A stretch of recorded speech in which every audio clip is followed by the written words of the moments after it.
Μπορείτε να με φανταστείτε ως σοβαρό αρχαίο χαρακτήρα με αυτά τα γυαλιά, με αυτό το μπαστούνι και με αυτό το εσωνάρθηκα? Όταν μιλάμε για την ιστορία μέσω του animation, αντιλαμβάνεστε ότι εκεί παίζει ένα σημαντικό ρόλο και το ενδυματολογικό κομμάτι.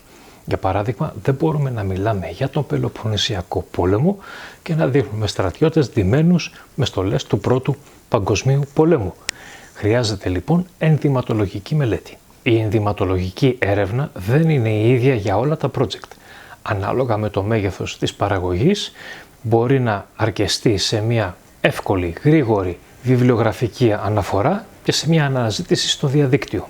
Μια μεγάλη παραγωγή όμως απαιτεί εκτενέστερη βιβλιογραφική έρευνα, επισκέψεις σε μουσειακούς χώρους, συνεντεύξεις και συνεργασίες με ειδικούς. Αυτή είναι μια δουλειά που θα αναλάβει ειδικός ενδυματολόγος. Η ενδυματολογία συνδέεται με το concept κομμάτι της δουλειάς μας και γι' αυτό επιβάλλεται να είναι από τα πρώτα μελήματα της παραγωγής. Κατόπιν ξεκινάμε τις επισκέψεις. Αρχαιολογικούς χώρους, μουσεία, εκκλησίες, ανάλογα με το είδος της παραγωγής. Εκεί εξετάζουμε τους ενδυματολογικούς κανόνες, για παράδειγμα ανακοινωνική τάξη, και δεν κοιτάμε μόνο, για παράδειγμα, αγάλματα, ίσως μπορούν να μας βοηθήσουν και κάποια αγγεία ή διάφορα άλλα αρχαιολογικά ευρήματα.